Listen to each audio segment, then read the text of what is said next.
Bienvenidos a la última charla del ciclo El Mundo en Pausa, el futuro que se nos vino. Gracias a quienes nos están acompañando por YouTube Live, Facebook Live y la señal de cable Asuntos Públicos. Esta cuarta y última charla está presentada por el libro Mi dinero, mi problema de Stephanie Shellman. Stephanie es experta en temas financieros, americana de nacimiento, pero radicada hace 30 años en Uruguay. Leí el libro y me resultó sumamente interesante y accesible. Habla de un tema que generalmente evadimos, pero que nos involucra a todos. ¿Cómo asegurarnos una jubilación digna? Los sistemas jubilatorios en Uruguay están atravesando grandes dificultades y Stephanie plantea que urge en la mentalidad de todos nosotros porque el Estado no será capaz de resolver el tema por sí solo. Es un libro entretenido, fácil de leer, con muchos dibujos y anécdotas.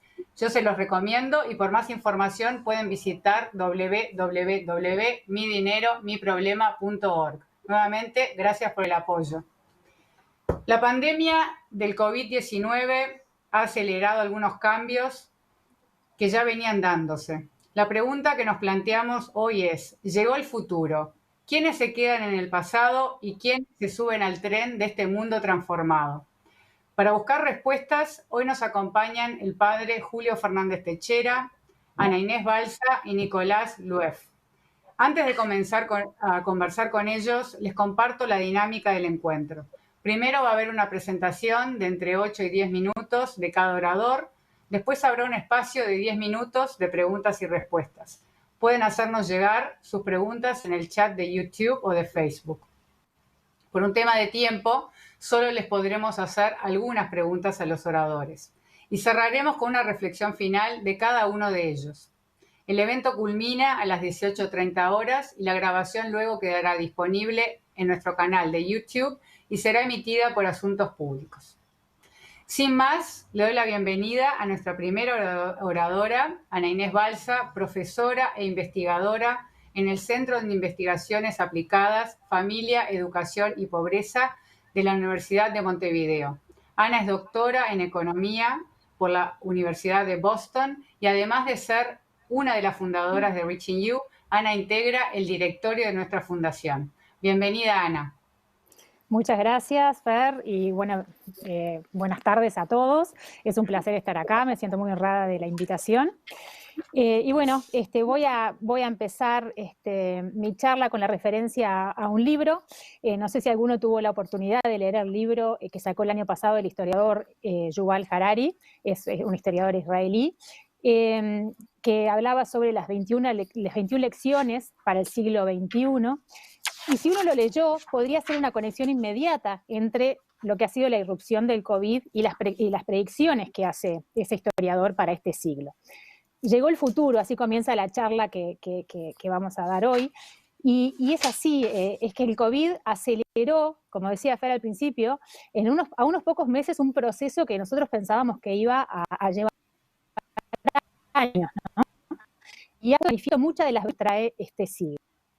Uno de los primeros puntos que señala Harari, ¿sí?, que destaca en su libro, es, que lo destaca él y lo destacan muchísimas personas que están analizando el mundo del trabajo, es la amenaza que la automatización trae para el mercado de trabajo. Hoy lo que vemos es que el parate mundial ha generado un desempleo masivo y no estamos seguros del grado de marcha atrás que va a tener. Las empresas han recurrido a cambios tecnológicos, a procesos de automatización para tratar de subsistir y de mantenerse activas, ¿sí? Pero esto, a la vez ha llevado a un gran desempleo y ha abierto las puertas a un proceso de aceleración en la automatización y en el desplazamiento de mano de obra que quizás nos preguntamos hoy si es ya irreversible. Un segundo punto que resalta Harari, ¿sí?, y que yo creo que es uno de los más importantes, o lo que por lo menos a mí me tocó más en el libro, es el de la invisibilidad. El mayor problema de la humanidad en el siglo XXI, según este autor, no va a ser tanto la opresión o la explotación económica, sino la invisibilidad. El hecho de que la tecnología y los cambios, ¿sí?, van a volver invisibles a esas personas que no se puedan adaptar a esos cambios, que no puedan reacomodar sus habilidades a lo que esas tendencias demandan. Entonces, en este sentido, se abre una incógnita, ¿sí?, sobre la capacidad de reconversión que vamos a tener como país, la capacidad de reconvertir a nuestros trabajadores, y sobre todo la capacidad que vamos a tener de formar niños y adolescentes que se adapten a esa velocidad, a ese ritmo y a esa transformación y automatización.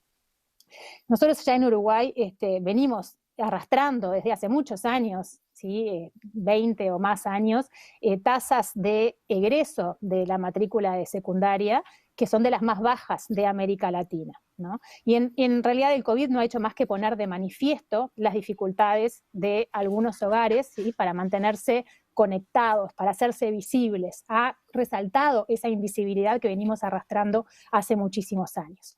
Pero justamente es en la niñez y en la adolescencia que nosotros tenemos las herramientas para poder cambiar y poder permitir que esas personas no se vuelvan invisibles en el futuro. Es ahora que tenemos que actuar, es ahora que tenemos que actuar contra esa invisibilidad. Un tercer problema que resalta Harari es el problema del estrés, la salud mental, la violencia. En economía del comportamiento hablamos mucho de lo que es fatiga cognitiva o inatención, y a veces le llamamos más coloquialmente el ancho de banda cognitivo que tenemos las personas, ¿no?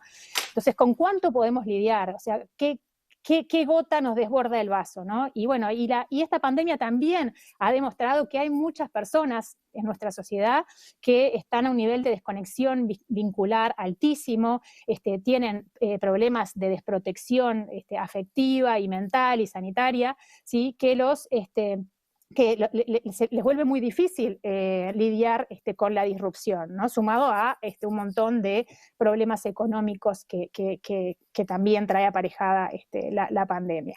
Entonces, bueno, esto es un desencadenante de estrés, de problemas de violencia, de problemas de salud mental. Entonces también nos preguntamos, bueno, ¿cómo proteger a nuestra población si sabemos que estos cambios se van a dar con más frecuencia en el futuro? Entonces, frente a esta perspectiva que parece tan negra, ¿no? Bueno, ¿qué habilidades forjar? ¿Qué precisamos pedirle a nuestros jóvenes? ¿Qué precisamos inculcar en nuestros jóvenes para que puedan navegar por estas aguas de la mejor forma posible? Y bueno, ya voy a marcar muy rápido porque tengo muy poco tiempo, pero algunos de los puntos claves que debería tener la transformación educativa en nuestro país. Nuestros jóvenes precisan, en primer lugar, aprender a aprender, ¿sí?, tener la capacidad de retransformarse y de reinventarse en diferentes momentos de su vida, porque claramente estos cambios van a traer aparejadas cosas que hoy no podemos predecir, y eso va a llevar a una retransformación. Por lo tanto, la única capacidad que puede quedar fija o que puede ser constante ante un contexto de cambio permanente es el aprender a aprender. Y para esto precisamos desarrollar lo que se llama las habilidades de las 4 Cs o las 6 Cs que dicen algunos pedagogos, que son el pensamiento crítico, la creatividad, la comunicación, la colaboración, la ciudadanía, el carácter. Son todas habilidades que se precisan forjar mucho más profundamente en nuestros ciudadanos del futuro. Precisamos romper con esquemas contenidistas, ¿sí?, con disciplinas que no tienen conexión entre sí ni con la realidad, ¿sí? Precisamos profundizar en la lógica de nuestros estudiantes, precisamos enseñarle a nuestros estudiantes a cómo interactuar con la tecnología en forma responsable y en forma libre, y precisamos inculcar y enseñarles a nuestros jóvenes habilidades socioemocionales que los ayuden a ser resilientes, ¿sí?, a poder enfrentar los cambios, que los ayuden a ser empáticos, y hacer un buen uso de la libertad, sobre todo. O sea, que ellos puedan entender que hoy en día la información que tenemos alrededor es una información que a veces es útil, pero que a veces también sirve para fines de manipulación, proselitismo político, proselitismo comercial, y bueno, y que es importante aprender a hacer uso de nuestra libertad ante esa realidad. Bueno, yo creo que hay una buena noticia, o por lo menos mirando en perspectiva lo que ha sido la evolución del COVID en nuestro país hasta este momento. Yo creo que nos ha dado una oportunidad de ver cómo reaccionamos los uruguayos ante el futuro, ¿no? Cómo estamos reaccionando ante el futuro que llegó hoy, cómo estamos reaccionando ante estas dificultades y estos cambios. Y creo que yo veo muy positiva esa reacción, ¿sí? Veo que frente a la amenaza de la invisibilidad, el uruguayo ha reaccionado tendiendo puentes, ha reaccionado generando una mirada solidaria hacia los otros, o sea, ha reaccionado diciendo no queremos que nadie sea invisible en este contexto. Se han generado ollas populares, canastas solidarias, líneas de apoyo psicológico, se han dado soluciones a uruguayos que estaban en el exterior y que no podían volver, se ha ayudado a extranjeros que estaban en situaciones sanitarias comprometidas, como los del Greg Mortimer. Entonces, en ese sentido, creo que el uruguayo ha dado una señal de que no quiere una sociedad de invisibles. En segundo punto, y más yendo al lado educativo, o centrándonos más en el aspecto educativo, yo creo que a nivel de los docentes se ha demostrado un esfuerzo enorme, tanto de docentes como de centros educativos, por mantener el vínculo vivo con el estudiante y buscar soluciones creativas y adaptadas a las diferentes necesidades de cada estudiante. Todos hemos escuchado anécdotas, ¿no?, de deberes que se difundían por la radio local, o docentes que decidían trabajar por WhatsApp con algunos estudiantes, o incluso de docentes que iban a las casas de sus estudiantes y les entregaban librillos para aquellos que no tenían ninguna forma de conexión. También hasta se llegó al extremo, y he escuchado muchos casos, de que los propios docentes recolectaban canastas para sus alumnos sabiendo que estaban pasando situaciones complicadas económicas. Por otro lado, creo que esto ha traído también oportunidades, abre ventanas de oportunidades, ¿no? Creo que a nivel de docente, creo que los docentes se han dado cuenta de que hay algunos estudiantes que trabajan mejor con la autonomía, que hay estudiantes a los que se le han acortado las distancias, porque de repente estudiantes que no podían ir a determinados lugares a estudiar, por ejemplo los liceos nocturnos porque les quedaban muy lejos, bueno, ahora lo han podido hacer a partir de esto. En cierta manera también se han desdibujado las fronteras, no sé, hemos podido acceder a expositores y a charlas de otros países que antes no nos imaginábamos que podíamos acceder tan pronto. Y también reconocer que Lanza Ival ha tendido un camino, ¿no? Y ha contribuido significativamente a que tengamos hoy una infraestructura y unas plataformas que han habilitado el acceso a los aprendizajes de un número importante de niños y de jóvenes. Entonces, yo creo que en definitiva la pandemia ha manifestado que como sociedad comprendemos la alta interconexión que tenemos y que tenemos la capacidad de articular acciones que promuevan el bien común en un contexto de libertad. A nivel educativo se ha revalorizado lo que es la figura del docente y su capacidad de adaptarse y de ofrecer soluciones frente a los cambios cuando se le da a ese docente la suficiente autonomía y la suficiente confianza. Se ha revalorizado la importancia de tejer alianzas entre la familia y el centro educativo. La educación no es un monopolio solamente de un centro educativo o de un docente. La educación tiene que hacerse en conjunto porque hay muchos elementos que están incidiendo en que esa educación sea exitosa, y la familia es clave. Y también se ha valorizado la ciencia como aliado clave de las acciones. Entonces, claramente la situación, digamos, educativa que tenemos hoy no es una situación óptima. La presencialidad tiene que seguir, los vínculos se forjan también en la presencia, y hay una cantidad de cosas más que se aprenden en el centro educativo, en la socialización. O sea que desde este punto de vista, obviamente que no es óptimo el esquema de aprendizaje que se está dando ahora. Sin embargo, creo que la crisis por la pandemia ha traído a la luz una serie de fortalezas importantes que pueden ser el punto de arranque para forjar el sistema educativo del Uruguay del siglo XXI. O sea, el hecho de que no estamos conformes con la invisibilidad, queremos hacer visibles a todos nuestros niños, a todos nuestros jóvenes, la capacidad de ofrecer soluciones y mostrar adaptabilidad a los cambios cuando se les da a los docentes y a los centros educativos suficiente autonomía, se les da suficiente confianza, la importancia de seguir impulsando plataformas tecnológicas como apoyo, aunque no como sustituto de la actividad pedagógica, el poner énfasis en el desarrollo de las habilidades socioemocionales y para aprender, para que nuestros jóvenes aprendan la capacidad de resiliencia, aprendan a ser libres en este mundo que nos toca vivir y puedan promover la ciudadanía y la colaboración. Creo que tenemos condiciones para que los uruguayos nos subamos a este tren sin dejar a nadie atrás, y tenemos que empezar por confiar en nuestras fortalezas, que hemos demostrado con creces en estos meses. Muchas gracias. Bien, Ana, muchísimas gracias. Gracias a ti. Vamos a pasar ahora a escuchar al padre Julio Fernández Techero, de la Universidad Católica del Uruguay, vicepresidente ejecutivo de la Fundación Sofía y doctor en Filosofía y Ciencias de la Educación de la Universidad Complutense en Madrid. Muchísimas gracias, Julio, por acompañarnos. Buenas tardes, muchas gracias a ustedes por la invitación. El tema del encuentro de hoy era si llegó el futuro. Como decía recién Ana Balsa, yo creo que el futuro llegó. El tema es ¿qué futuro? Y yo creo que el que llegó no es la tecnología, porque la tecnología ya la teníamos, estaba presente entre nosotros, sino lo que llegó fue el coraje y la creatividad. Y lo voy a explicar de la siguiente manera.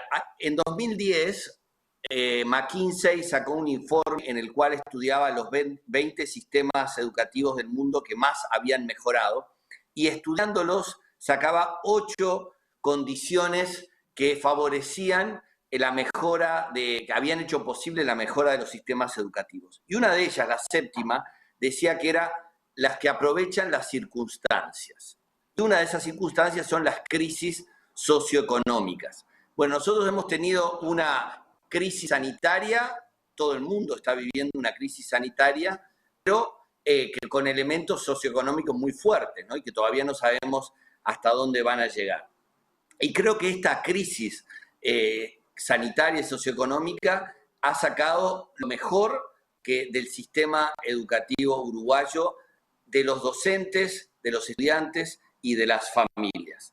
Y lo digo porque, y voy a poner ejemplos de donde yo trabajo, una universidad o una organización como la Fundación Sofía, que tiene 26 colegios en todo el país. Digo lo de, teníamos ya la tecnología en la universidad, para poner el primer ejemplo, desde el 2017 habíamos empezado a trabajar con la plataforma Zoom, estaba todo preparado, teníamos en el plan estratégico el crear un campus virtual y en una semana, provocado por esta crisis, hubo que montar ese campus virtual y se pudo hacer. Se pudo hacer porque los profesores, 900 profesores se capacitaron en esa semana, se pusieron este desafío al hombro y decidieron que había que seguir adelante. Y porque miles de estudiantes decidieron que también querían seguir recibiendo la formación universitaria, que habían empezado solo 5 días antes. Y bueno, y en una semana se pudo ofrecer el 84% de los cursos y empezar a trabajar como el otro 16%, que son las prácticas, los laboratorios, etcétera, se podían ir trabajando mientras no se retomara la presencialidad. Esto fue posible también, ¿por qué? Porque se estaba preparando cómo capacitar a los profesores en el uso de la tecnología. Y digo que el futuro es el del coraje y el de la creatividad, porque quizá nos hubiera llevado años lograr esto si hubiéramos sido en una situación normal, y sin embargo, muchos profesores que tenían miedo de entrar en una nueva formato digital se animaron y lo lograron rápidamente. Esto que nos permitió a nivel universitario no solo dar clases, sino, como decía recién Ana Balsa, aprovechar recursos en otros lugares del mundo que sabíamos que estaban, que era posible hacerlo, pero que no lo habíamos hecho. Y pongo 3 ejemplos concretos de los muchísimos que se dieron. Uno es tener profesores en directo de Italia, de Estados Unidos, en las clases, interviniendo en esos cursos que se estaban dando vía Zoom. Normalmente para eso hay que traer a los profesores del extranjero, lo cual tiene un costo muy alto, son pocos los que pueden venir, y con este desafío de las clases online fue posible tener en el semestre varios profesores interviniendo y conversando nuestros estudiantes uruguayos con catedráticos de otros países. Otro ejemplo fue el que hicieron la Facultad de Odontología, que armaron un curso sobre la enseñanza de la odontología en el contexto del COVID, del coronavirus, con una universidad de Colombia, la del Bosque, y con una universidad de México, la Universidad de La Salle. Y ese curso está, durante todo el semestre, están interviniendo estudiantes de 3 países, profesores de 3 países, trabajando conjuntamente y aprendiendo juntos sobre este contexto del coronavirus y sobre su propia profesión, que es la odontología. Y un tercer ejemplo es, en ingeniería se había programado durante meses un curso semestral para los que entraban en la carrera, que iba a ser muy creativo, usando las manos, ser ingeniero desde el primer momento, y hubo que reconvertirlo completamente a la modalidad online, y se pudo, y los alumnos se integraron, se pusieron a crear y están hoy trabajando como ingenieros a través de la plataforma Zoom. Eso por decir ejemplos del mundo universitario, pero el mundo de las escuelas, de los liceos, al que yo trabajo a través de la Fundación Sofía, que por supuesto tienen recursos mucho más limitados que los que tenemos en la universidad. Bueno, ahí también el ejemplo ese de que la tecnología estaba, pero el futuro nos faltaba. Hace 4 años que teníamos una plataforma educativa que la habíamos usado muy residualmente. Y sin embargo, en una semana, los 26 colegios que están repartidos en todo el país y en Montevideo, fueron capaces de empezar a trabajar, primero mandando deberes, actividades, la primera semana. La segunda semana, trabajando docentes y directores en la calidad de las propuestas educativas. Y aquí es muy importante no solo el tema de la creatividad, sino lo que es el aprendizaje compartido entre docentes. Unos a otros, algunos tienen más facilidad, algunos más rápidos, unos más creativos, fueron capaces de compartir con los demás docentes lo que iban aprendiendo de esta nueva herramienta. Adelante faltaba lo que tenía que ver con el contacto con niños pequeños. Tengamos en cuenta que en primaria solo había habido 2 semanas de clase. Los vínculos afectivos, emocionales entre docentes y alumnos en muchos casos todavía no se habían dado. Entonces era muy importante poder llegar a través de la plataforma Zoom a los chicos, para motivarlos y para establecer ese vínculo emocional y afectivo. Y fue posible, nos llevó, y después de Semana Santa pudimos empezar a tener ese contacto profesor, docente, estudiante. Entonces, yo creo que ha sido notable lo que esto sacó de nosotros, realmente lo que hizo posible, y esto habla de la formación de los docentes, del trabajo de los docentes, pero también de las familias y de los estudiantes, porque las familias también asumieron una nueva manera de vincularse con la escuela, una nueva manera de vincularse con los docentes, y porque los estudiantes abrazaron este futuro con coraje y con creatividad, y muchos de ellos lo están valorando, agradeciendo, y algunos no quieren casi que ni volver a lo presencial, aunque yo creo que lo presencial es fundamental y ojalá podamos hacerlo. Pero aquí hay muchas enseñanzas que no se acaban. O sea, en el tren nos subimos y este tren sigue para adelante. Las herramientas tecnológicas que hemos adquirido, el habernos sacado el miedo de usar este tipo de instrumentos y de formatos, va a quedar en la educación. Y yo creo que esto además, en el Uruguay, que muchas veces decimos que es un país reacio a los cambios, bueno, creo que ha sido enormemente positivo el realmente haber asumido este futuro a través de una crisis sanitaria como la que estamos viviendo. Entonces, creo que ha sido muy positivo sacar, y esto tiene que ver con la resiliencia que decía Ana Balsa recién, y con la capacidad de superar las dificultades, creo que ha sido muy positiva la respuesta que hemos podido dar como país, como docentes, como comunidad a esta crisis que estamos viviendo. Entonces, el futuro está, lo estamos abrazando y realmente creo que va a ser muy positivo para el país. Muchas gracias. Gracias a ti, Julio. Cuando te escuchamos a ti y bueno, y a Ana, sin duda que el mensaje es de optimismo y siento que eso es lo que se respira en Uruguay. Estamos viviendo momentos de cambios históricos, pero parece ser que nos estamos animando por lo pronto en este momento a salir de zonas de confort y a incorporar nuevas prácticas, fundamentalmente en la educación, y esperemos que hayan llegado para quedarse. Así que gracias por estas palabras, Julio.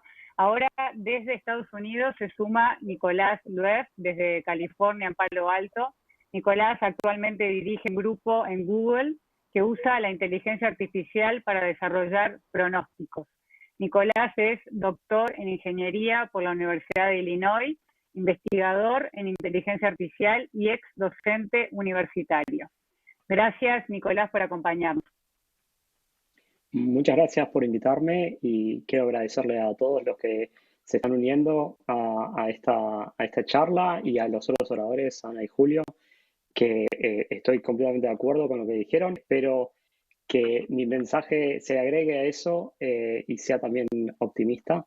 Quiero dar una perspectiva un poco distinta porque no estoy tan familiarizado con cómo está tratando Uruguay el COVID en este momento, aunque tengo a mi hija en una escuela y mi esposa que es directora en otra escuela, así que veo todos los días los desafíos que tienen.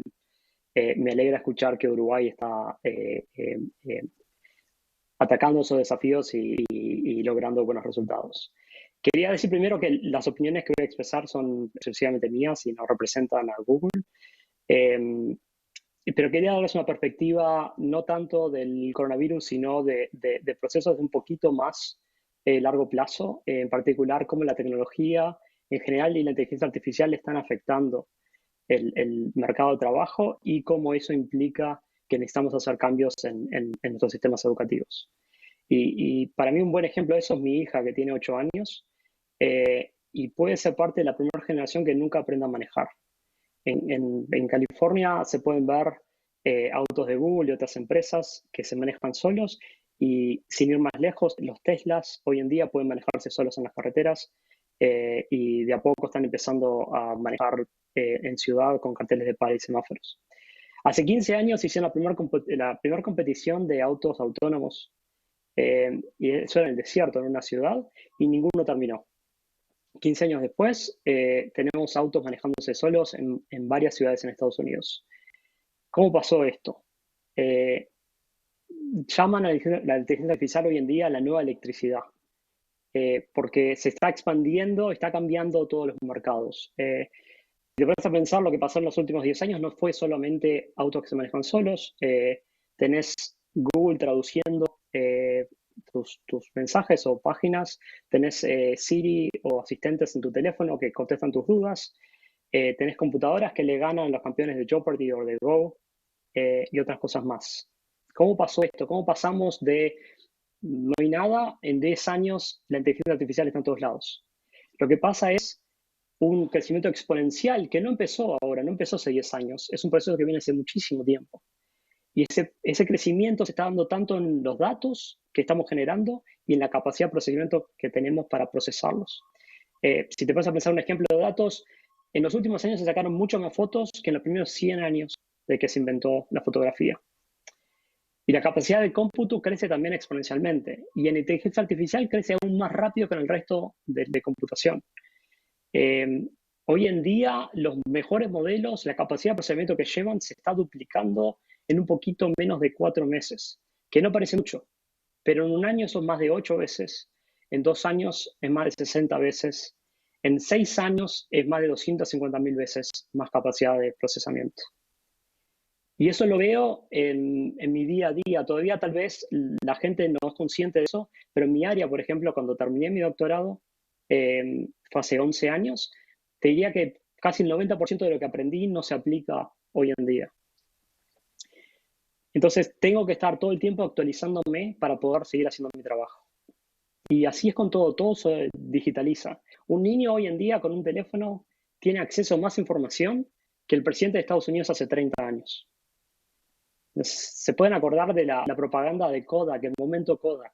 Esa empresa que fundó Eastman. Llegó a emplear 150.000 personas en el pico, pero se fundió. Y al final la marca y las patentes valían más que la empresa en sí. Unos meses después, Facebook compró Instagram, que tenía 15 empleados en ese momento, y pagó $1.000 millones. Este proceso de reconversión, de hacer que los trabajadores sean más eficientes, no es nuevo. En Estados Unidos, en 1900, más del 50% de la población trabajaba en agricultura. Hoy en día es menos del 2%. Yo trabajé 10 años en mercados financieros y vi cómo el volumen de transacciones se movió completamente en Nueva York o en Londres a las plataformas electrónicas. Y hoy en día está completamente dominado por algoritmos. ¿Qué es lo que está pasando? La demanda por trabajos repetitivos o no creativos está bajando y mucho. Hay un colapso en la cantidad de trabajos necesarios. Y lo que está aumentando son las dos puntas, los trabajos no rutinarios cognitivos, por ejemplo, un analista financiero o un programador, y los no rutinarios manuales, por ejemplo, el trabajo de un plomero.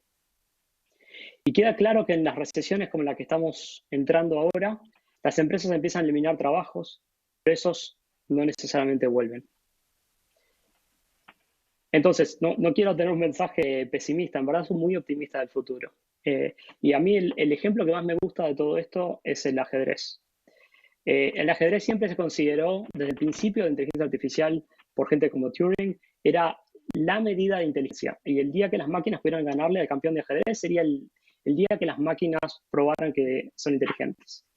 Y por décadas, y después en unos años, finalmente, las máquinas eran competitivas con los hombres, y después le ganaron al campeón, a Kasparov, y después de eso se convirtieron mucho mejores. Hoy en día tu celular le gana al campeón del mundo.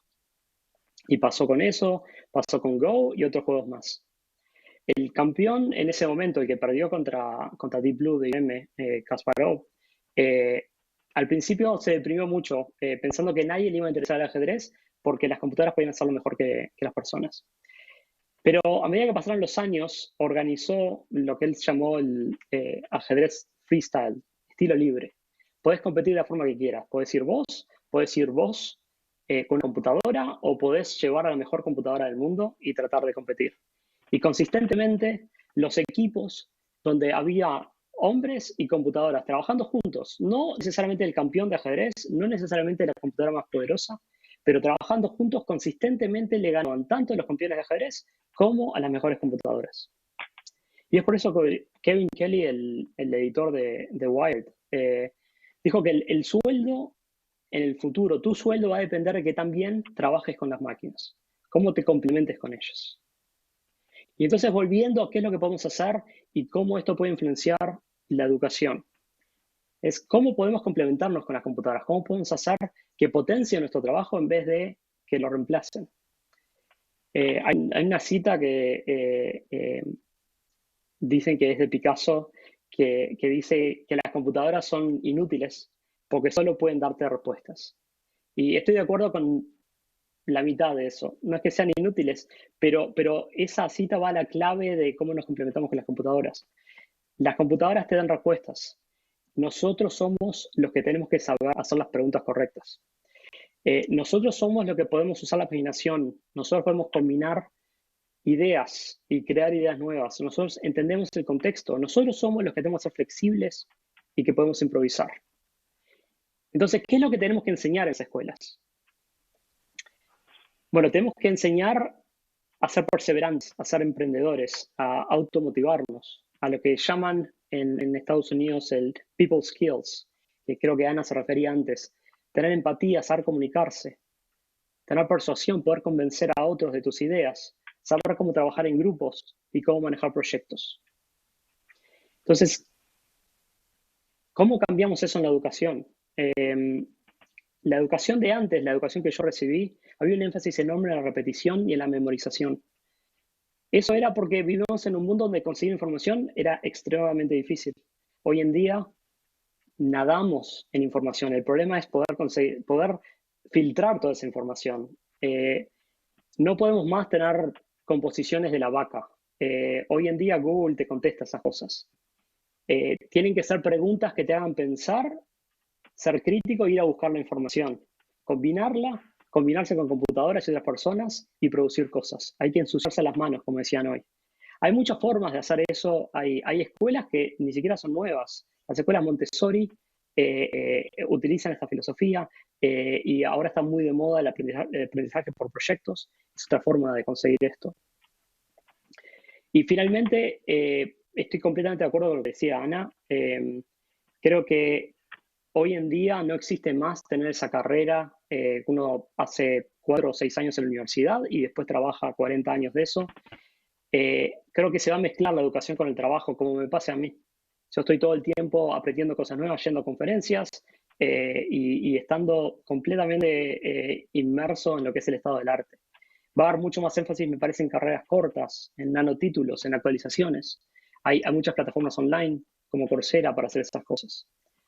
Creo que ese modelo viejo de especialización no va a funcionar y me encanta esa idea de Ana de ser estudiante toda la vida y aprender a aprender.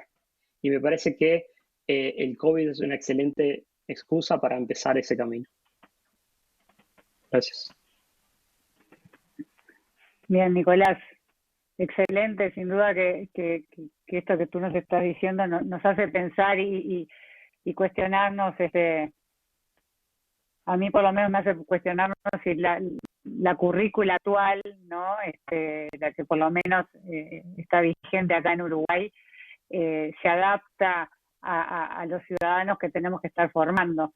Es tan contenidista, está tan estructurada y ese espacio para la creatividad, para usar la tecnología, para que te ayude en el proceso de aprendizaje, sin duda que requiere de un camino que se está recorriendo, pero también de forma desigual. Así que me parece que esta conversación a nosotros nos dispara todas estas preguntas. Y ya hemos recibido hablando de preguntas, preguntas de los oyentes. Y como les dije antes, por un tema de tiempo, solo vamos a poder hacerle un par a cada uno. Pero voy a empezar por esta primera pregunta que nos llega del grupo de ciencias forenses y preguntan, ¿deben cambiarse los paradigmas de la educación para desarrollar una sociedad sustentable y resiliente? No sé, capaz de empezar, ustedes se ofrecen, bueno, no está dirigida a ninguno de ustedes en particular, pero quizás ¿te parece, Julio, o no sé, ustedes decidan quién se quiere animar a responder esta pregunta? Bueno, yo creo que Ana la respondió en su exposición porque cuando hablaba del desarrollo de esas competencias emocionales, hablaba de la resiliencia, estaba diciendo que indudablemente eso es fundamental. Y en el paradigma educativo nuestro explícitamente no están presentes, aunque obviamente, y creo que cualquiera de nosotros que mire su formación va a recordar o maestros o profesores o personas que le enseñaron, sí, a cultivar lo que tiene que ver con esas competencias, a desarrollar esas competencias fundamentales, ¿no? Pero sí es verdad que debería estar mucho más explicitado e incorporado al sistema educativo nuestro. Gracias, Julio. Ana, ¿querrías agregar algo o en este momento, Nicolás, por favor? Sí, yo creo que sí, que ha quedado claro de las 3 charlas nuestras, ¿no? Que el paradigma hay que cambiarlo radicalmente, que no estamos formando en ningún nivel, a ningún nivel socioeconómico estamos formando los jóvenes que van a ser los trabajadores que van a permitir sustentar el país en el futuro. por lo tanto, muchos se van a ir forjando solos, ¿no? En la marcha, pero muchos no, y entonces tenemos que evitar eso, ¿no? Y sí me parece que es clave cambiar ese paradigma, que ya muchos lo dicen en nuestro país, simplemente que creo que precisamos algunos elementos para arrancar con esto. Bien, gracias. Nicolás, ¿tú querrías agregar algo al respecto? Estoy completamente de acuerdo con lo que dijeron. No soy especialista en educación. Mi esposa sí es psicopedagoga y se especializó en altas habilidades y trabaja como directora en una escuela para niños de alta capacidad acá en Silicon Valley. Y estaría completamente de acuerdo, me imagino. A ella le encanta ese énfasis en la educación por proyectos, porque motiva a los estudiantes a desarrollar todas esas herramientas sin tener que dárselas explícitamente. Bien, excelente. Gracias. Paso a la próxima pregunta de Andrea Colita. Dice, entiendo que el gran desafío es ahora tomar lo mejor de los sistemas, la presencialidad y la virtualidad. ¿Cómo se imaginan el proceso de esa integración y qué contras hay? Es otra pregunta de educación. Empezamos otra vez, Julio, ¿te parece contigo? Que hablaste bastante de la experiencia en la Católica y Fundación Sofía con esa integración.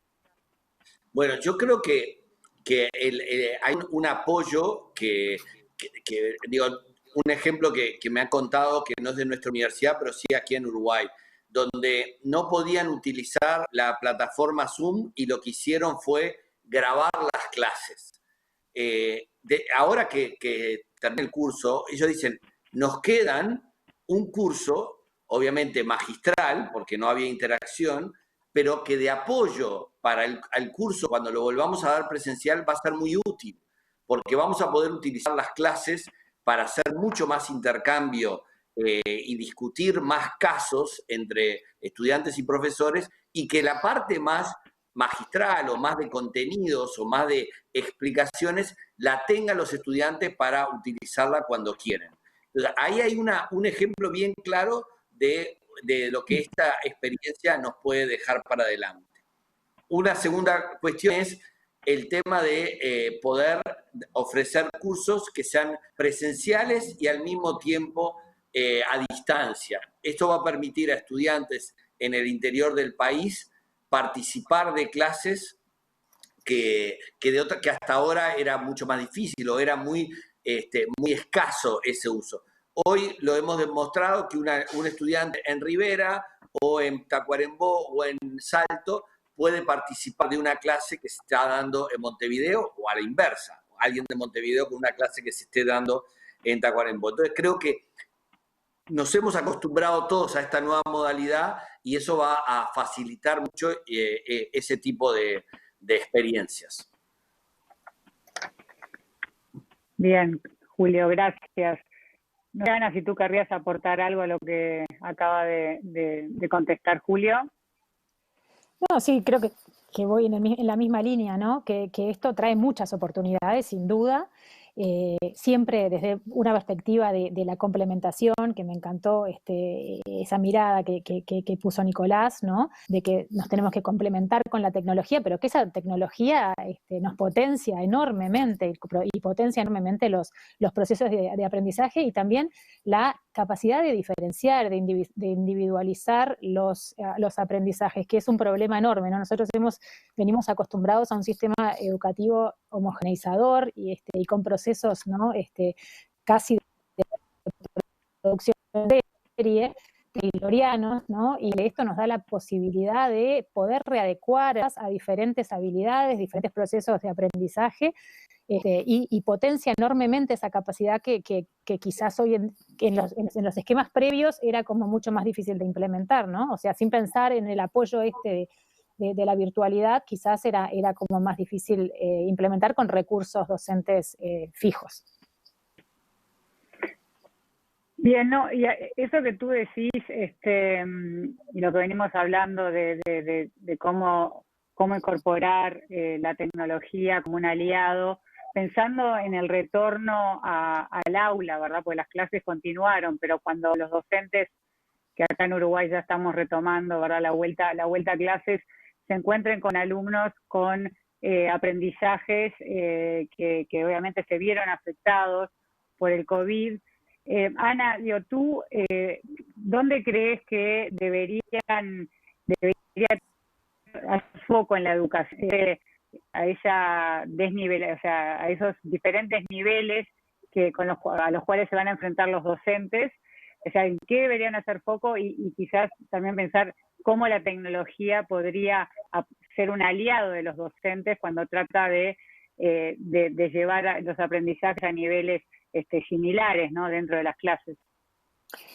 Yo vuelvo a repetir, lo que me parece clave es tratar diferente a los que tienen necesidades y procesos de aprendizaje diferentes. Entonces, eso me parece que es esencial tanto para transitar por esta crisis que estamos viviendo ahora y por esta normalidad diferente, ¿no?, que estamos viviendo, donde claramente vamos a pasar por momentos de presencialidad y por momentos de virtualidad.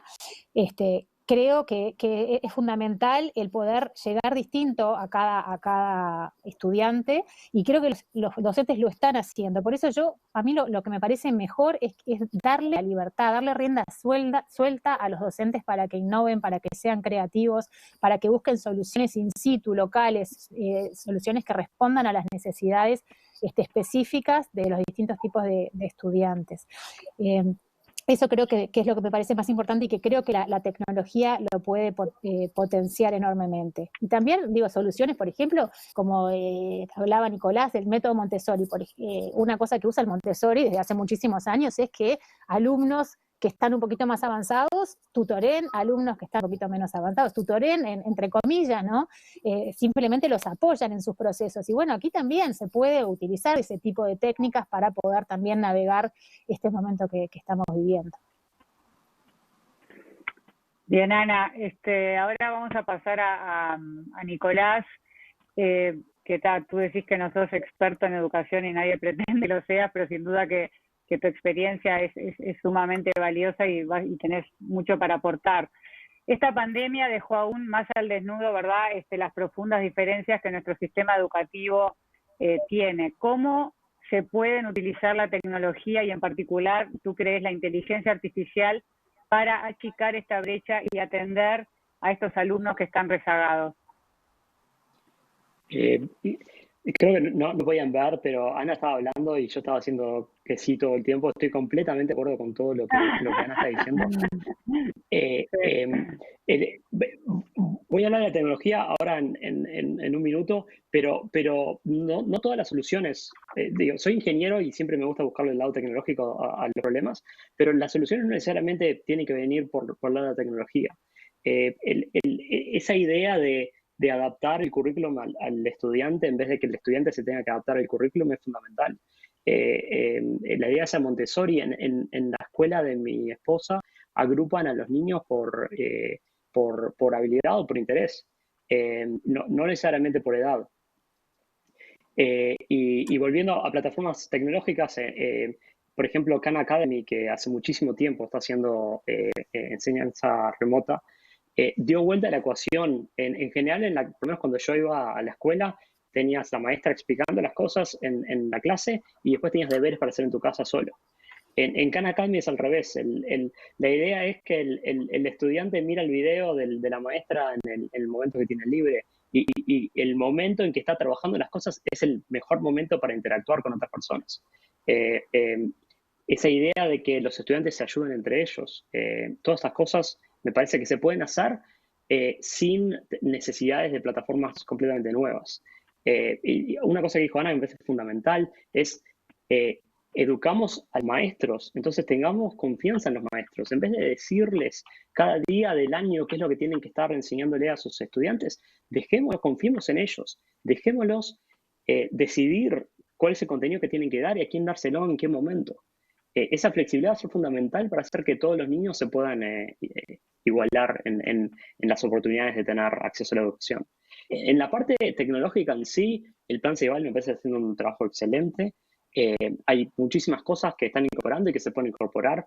Hay plataformas de inteligencia artificial que se adaptan al nivel del estudiante para hacer que los problemas sean más o menos complicados, depende de cuánto sea el grado de entendimiento del estudiante. Entonces, hacerlo de una forma que todos los estudiantes estén todo el tiempo sintiéndose desafiados. Siempre está a un nivel un poquito arriba de donde estás en este momento. Y entonces siempre te está fomentando para seguir al paso siguiente. Y de estas herramientas hay muchísimas. Pero insisto que para mí el problema va primero por la parte educativa y luego por las plataformas tecnológicas. La tecnología no va a resolver el problema acá, es una herramienta que te va a ayudar.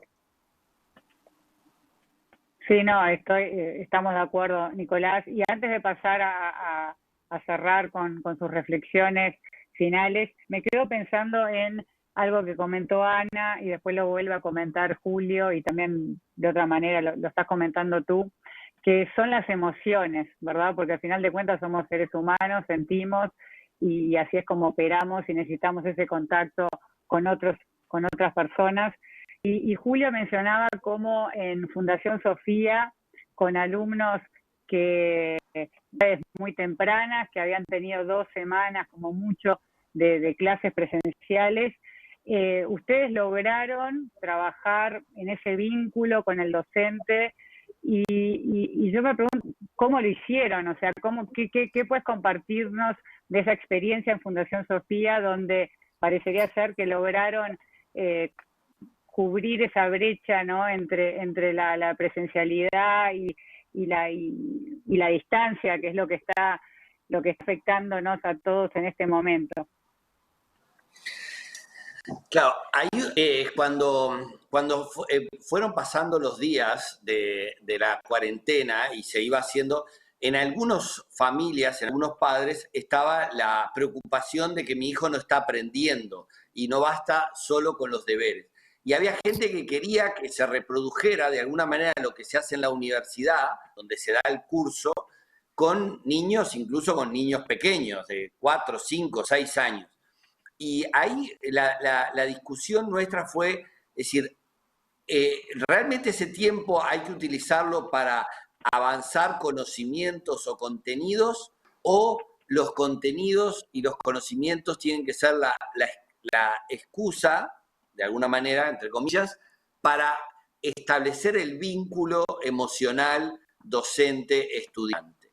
Y optamos claramente, sobre todo con los niños más chicos, es decir, es muy importante la parte emotiva en la educación. O sea, los niños necesitan tener un vínculo y un vínculo fluido con sus docentes. Lo hemos vivido todos. O sea, cuando uno no ha tenido un buen vínculo con sus maestros o con sus docentes, bueno, la capacidad de aprendizaje se resiente y sobre todo se afecta muchísimo el interés. Entonces,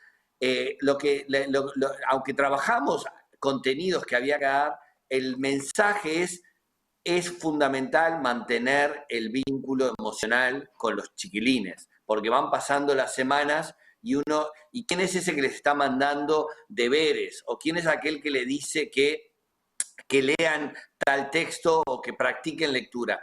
¿Es una máquina nada más? No, hay un docente detrás. Y aquí fue muy importante no solo los maestros de matemáticas o de lengua, sino también los de música, los de deportes, los de arte, que además tenían una capacidad de creatividad a veces mayor que por sus propias disciplinas. Y entonces, no es que se deje de lado el aprendizaje o la enseñanza de los contenidos, pero no es el foco. El foco es que mañana, si Dios quiere, o dentro el lunes, o dentro de 15 días, o dentro de un mes, volvemos a las aulas y que ese niño no se encuentre con un desconocido, sino que es alguien que le ha acompañado en estos meses, en este proceso de motivación para aprender, para leer, para practicar matemáticas, ejercicios o para estudiar distintos temas. Y la verdad que ha sido muy bonito ver, los directores iban en el chat, en el WhatsApp de los directores, compartiendo experiencias de distintos profesores muy creativos. Ayer, que era el día del libro, vi varias de esos videos que mandaban los directores de cosas que profesores de los distintos niveles habían hecho con sus chicos, filmándose, y habían unido todo eso y habían hecho un trabajo común, ¿no? Entonces, lo emocional en la educación es fundamental. Si no hay un vínculo y una motivación humana que va al interior de la persona, el proceso de aprendizaje, no digo que es nulo, pero claramente es mucho más dificultoso, y por eso para nosotros será muy importante hacerlo. No digo que lo hayamos logrado en todos los casos, porque bueno, hay muchas condiciones, incluso en algunos de los colegios nuestros en zonas más vulnerables, probablemente haya un 5% de niños que no hemos logrado, y eso que las directoras han trabajado muchísimo para conectarlos. Bueno, hay situaciones familiares que hacen muy difícil, pero el foco es el vínculo personal, docente, estudiante, como una condición para el aprendizaje. Clarísimo, Julio, y estamos de acuerdo también con eso que tú estás diciendo. Ya estamos llegando al final de la charla. Ha sido sumamente interesante escucharlos. Los invito a que compartan con nosotros una brevísima reflexión para dejarnos algún mensaje que quede llevarnos de esta charla a algo bien concreto. ¿Te parece, Nicolás, compartirnos tu reflexión y después vamos con Ana y cerramos con Julio? Gracias. Vale, muchas gracias. Hoy estaba pensando en mi abuelo, vivió algo más de 100 años. Vivió la Primera Guerra Mundial, vivió la Revolución Rusa, la epidemia del 18, de la que nunca habló. Vino a Uruguay, pasó la depresión, pasó la Segunda Guerra Mundial, el Holocausto, las crisis económicas de Uruguay cada 20 años. Y me acuerdo, después de haber pasado todo eso, me acuerdo cuando fue la crisis en el 2002 en Uruguay, que él no le preocupaba. Ya había visto tantas cosas que no le impresionaba yo con los problemas. Y me quedo pensando en eso. Esta generación vivió por todas estas crisis, y esta es una crisis más que nos toca. Y esa generación pudo llevarnos a lo que somos ahora. Creo que tenemos que pensar en esta crisis como una oportunidad, y en vez de preocuparnos por lo que está pasando, ocuparnos para hacer que las cosas estén mejor la próxima vez que venga la próxima crisis. Bien, muy buena tu reflexión. Lo que no te mata te hace más fuerte, me imagino a tu abuelo. 100 años de haber vivido todo eso. Ana. Sí, mi reflexión tiene que ver con que si queremos una sociedad en la que todos seamos visibles, ¿no? En la que cada persona se sienta útil y que aporta a la sociedad, tenemos que apostar por nuestros jóvenes en forma urgente. Y para eso, como decía alguien hoy en las preguntas, tenemos que cambiar el paradigma claramente en la educación. Pero lo bueno de eso es que tenemos muchas fortalezas sobre las cuales apoyamos y tenemos que confiar en nosotros mismos. Creo que a veces los uruguayos no confiamos demasiado en nosotros mismos. Creo que tenemos un montón de una base firme en donde pararnos y dar autonomía y generar confianza, que eso va a generar los cambios en sí mismos. Así que bueno, tratemos de apoyarnos en nuestras fortalezas. Gracias, Ana. Julio.